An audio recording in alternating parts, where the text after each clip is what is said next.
नमस्कार दोस्तों, उम्मीद करते हैं आप सब लोग अच्छे होंगे। बात करते हैं इंडिया और चाइना के रिलेशंस की। आखिर इनके रिलेशंस कैसे हैं आज के टाइम पे, कोई किसी को ये बताने की ज़रूरत नहीं है, लेकिन हम ये वीडियो लेके आए हैं क्योंकि आपको पूरी जानकारी देना बहुत ही ज़रूरी है। कहते हैं ना, अधूरी बात नहीं पता होनी चाहिए।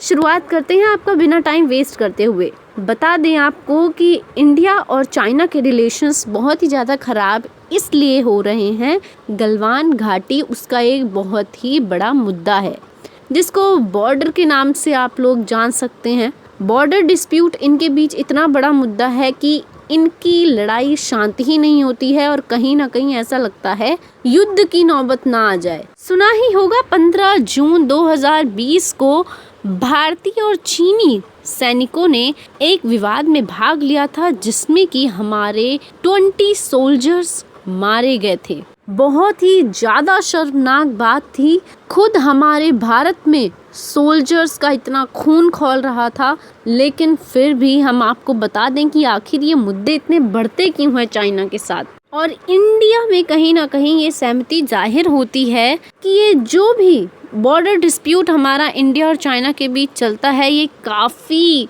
गंभीर है, काफ़ी डेंजरस है। जी हाँ, लेकिन ऐसा है क्यों? सबको पता है कि कहीं ना कहीं हमारे राज्य में बहुत सारे ऐसे डिस्प्यूट्स चलते रहते हैं जिनको आम लोगों को खबर नहीं होती, लेकिन अगर आप सोशल मीडिया पे हैं तो आपको हर एक चीज़ की खबर रहनी बहुत ज़रूरी है।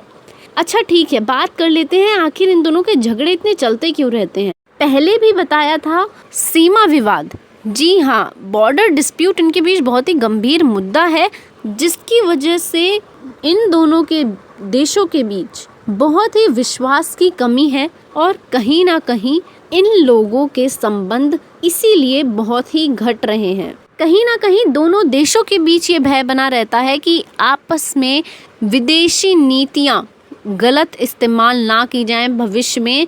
तो इसीलिए ये जो मुद्दा है गैलवान विवाद, इसके संबंधों के भविष्य पर विचार करने से पहले आपको थोड़ी सी हम बात बता देते हैं जिससे कि आपको पता चलेगा इनकी गलत धारणाओं के बारे में। जी, हमारा सबसे पहला टॉपिक आ जाता है 2008 का, जहां पे हमें फाइनेंशियल प्रॉब्लम का सामना करना पड़ा था और चीन ने अपनी बढ़ती यानी कि ग्लोबलाइजेशन महत्वाकांक्षाओं को समायोजित करने के लिए अपनी विदेश नीति को फिर से बहुत ज़्यादा स्प्रेड कर दिया था। लेकिन जैसे जैसे चीन ने यानी चाइना ने इसका स्प्रेडनेस किया तो लेकिन चाइना ने अपने कामों पर ध्यान नहीं दिया जो कि भारत में किए जाने थे। इसी के कारणवश नई दिल्ली में विदेश नीतियों से जो लाभ मिलना था उसमें हम चूक गए थे।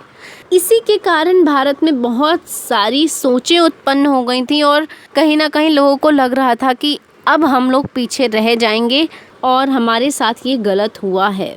फिर हमारे पास आ जाता है सेकेंड फेज, इसमें आ जाती है बीजिंग और न्यू दिल्ली। आप जानते हैं पीएम नरेंद्र मोदी ने देश के लिए भारतीय विदेश नीति में एक नई दिशा की स्थापना की थी। चीन की यह धारणा नई दिल्ली चीन को रोकने की कोशिश कर रही थी और ज़्यादा कठोर हो गई। मोदी सरकार की मजबूत चीन भारतीय संबंधों पर पिछले प्रशासन के जोर को जारी रखने के इच्छा के बावजूद इसकी नेबरहुड फर्स्ट नीति और आपको बता दें संयुक्त राज्य अमेरिका के साथ घनिष्ठ संबंधों यानी कि बहुत ही स्ट्रॉन्ग रिलेशंस हो गए थे।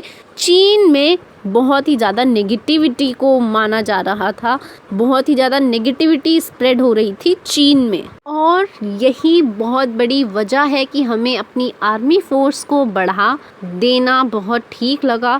आपने देखा भी होगा राफेल वगैरह, ये सब इंडिया की मिलिट्री पावर स्ट्रॉन्ग होने के लिए बहुत बड़ा रीज़न था ये। अगर हम बात कर लेते हैं कि दोनों के रिलेशंस के बारे में एट दी एंड, फिर भी वही बात कहना चाहेंगे क्योंकि बहुत भारी विश्वास की कमी है और कहीं ना दोनों ही देश एक ऐसे चौराहे पर खड़े हैं। बिल्कुल अगर इन लोगों में सुलह नहीं हुई तो हमारी मिलिट्री पावर और चाइना की मिलिट्री पावर में आप लोगों को बहुत अच्छे से पता है दोनों की डेवलप्ड है, कोई पीछे नहीं हटेगा। बात वही निकलती है कि अगर शांति से मुद्दा सुलझता है तो बहुत अच्छी बात है। वीडियो में कोई भी कमी है या फिर कोई भी गलती है तो प्लीज़ आप अपने वैल्यूएबल कमेंट्स हमें कमेंट करिए, हम ज़रूर रिप्लाई देंगे। मिलते हैं आपसे अगली वीडियो में, अभी के लिए बाय बाय।